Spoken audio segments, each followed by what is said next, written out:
Now, thinking about motivation in the classroom, one of the things that we have to address is what is our responsibility, what is or are our students' responsibilities. I want to read to you a case study, very short, and I just want you to listen to this and think to yourself what it is that this student brings and what the teachers are bringing. So, the case study is called "The Bad Apple," and it reads: Adam seems to cause problems wherever he goes.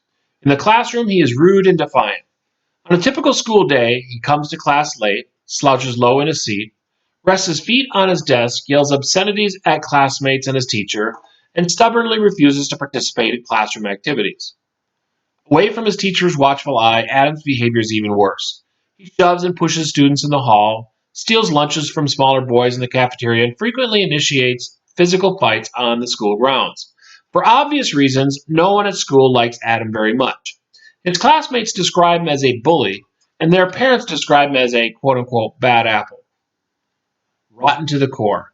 Even his teacher, who tries to find the best in all her students, has seen few redeeming qualities in Adam and is beginning to write him off as a lost cause. Adam doesn't seem to be bothered by the hostile feelings he generates.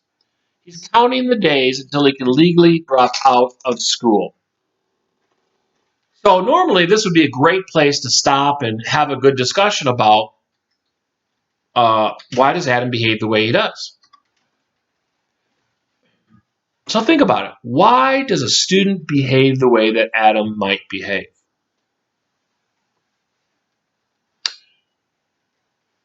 Well, one of the jobs of a teacher, in addition to teaching stuff, right, is that we have to be a problem solver. We have to take a look at what's going on in our classroom, identifying problems, and putting the fire out, right? So coming with solutions. So now we have a student in our classroom who's picking on other kids, putting his feet up on the desk, can't wait till he's done with school, causing problems, the whole 9 yards. The kids don't like him, the parents don't like him, the teacher is starting to write him off as well. Why would someone behave like that?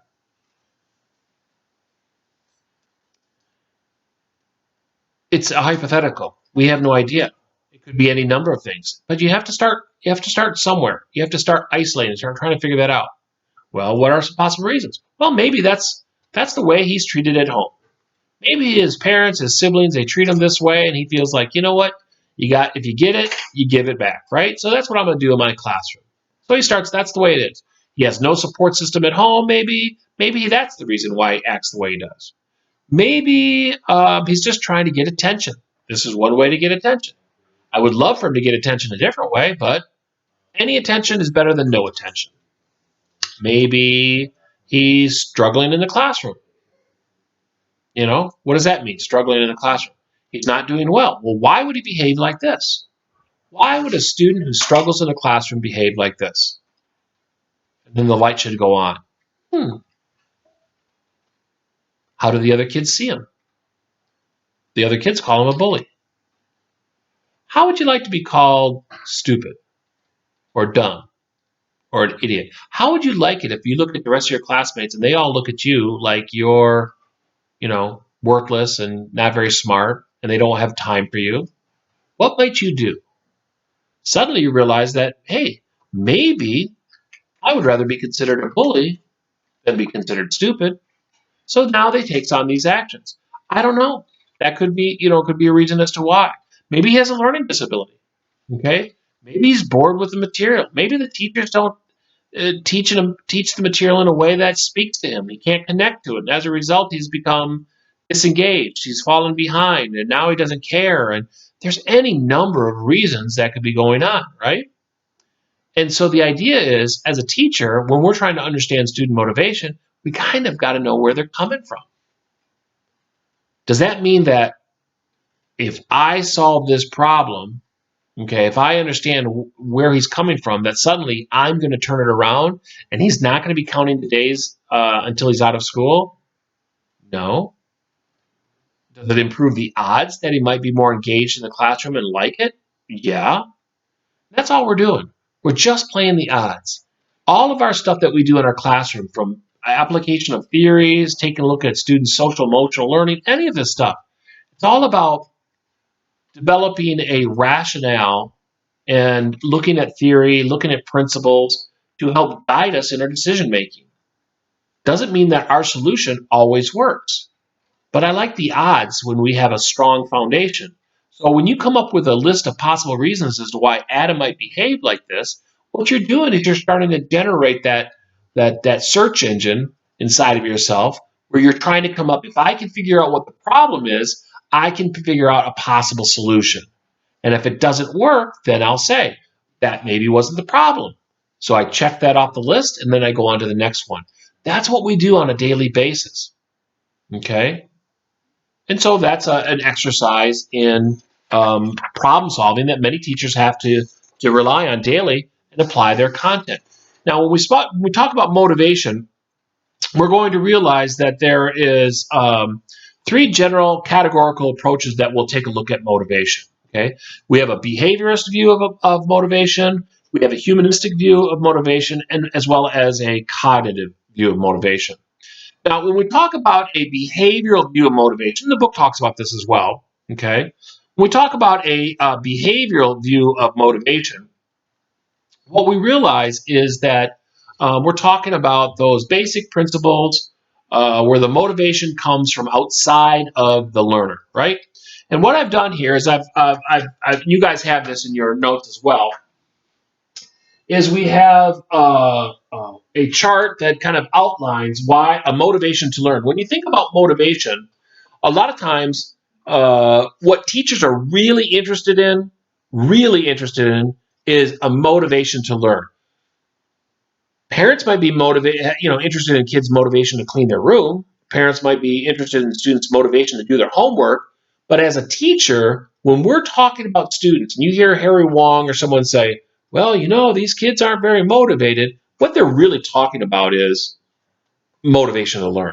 And when you take a look at understanding motivation to learn, one of the first things that we do is we break it down to where that motivation is coming from, intrinsic or extrinsic. When we talk about an extrinsic means of motivation, we're talking about the use of reinforcement as a means of shaping or changing a student's behavior, motivating them, right? That's a behaviorist approach to motivation. A behaviorist view of motivation is the external factor, outside sources are going to be used to motivate that person. Okay? And we've talked about that. What are the different ways in which we motivate our kids? We talk about a few different approaches of how we use reinforcement. Okay?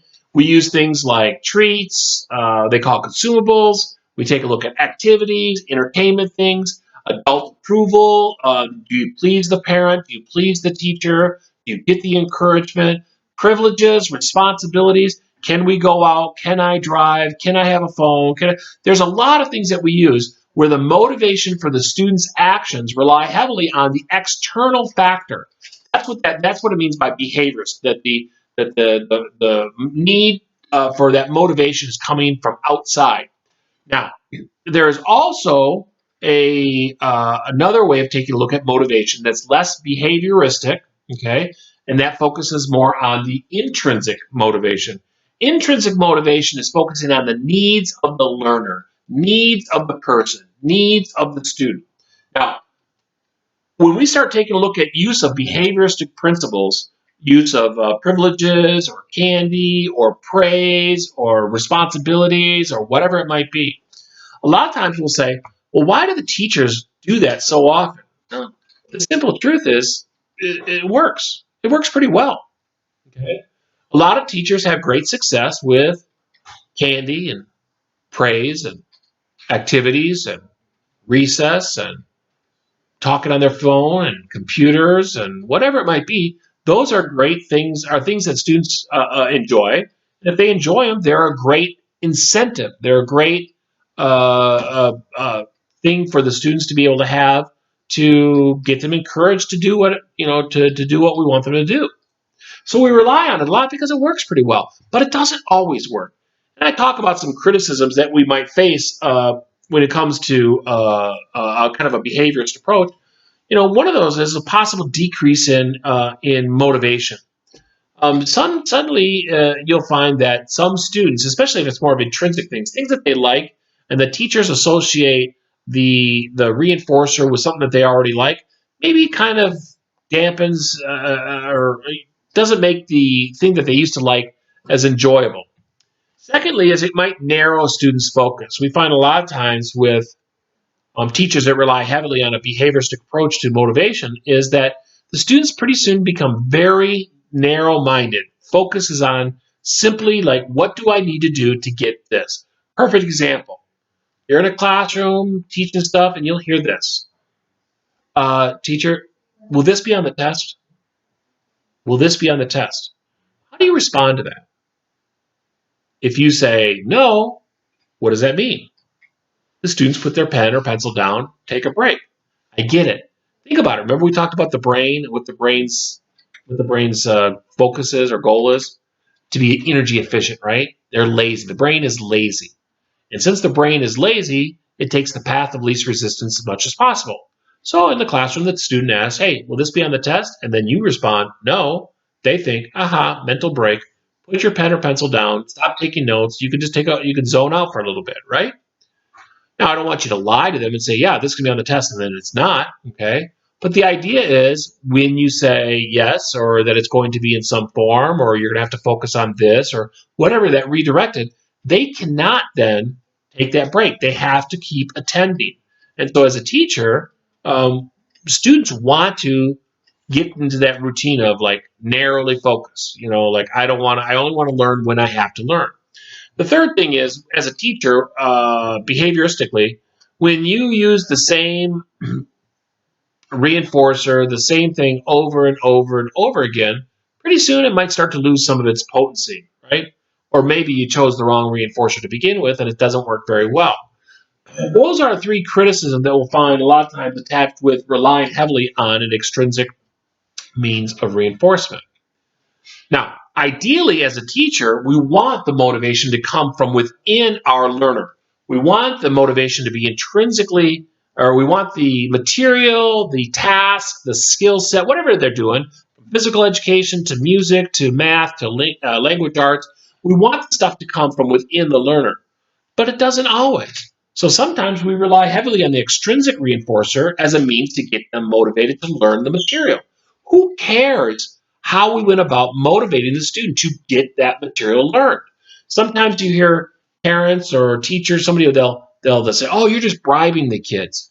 You'll give them money to learn their times tables. You'll give them money if they can do this." And I'm like, yeah, once they learn the times tables, who cares?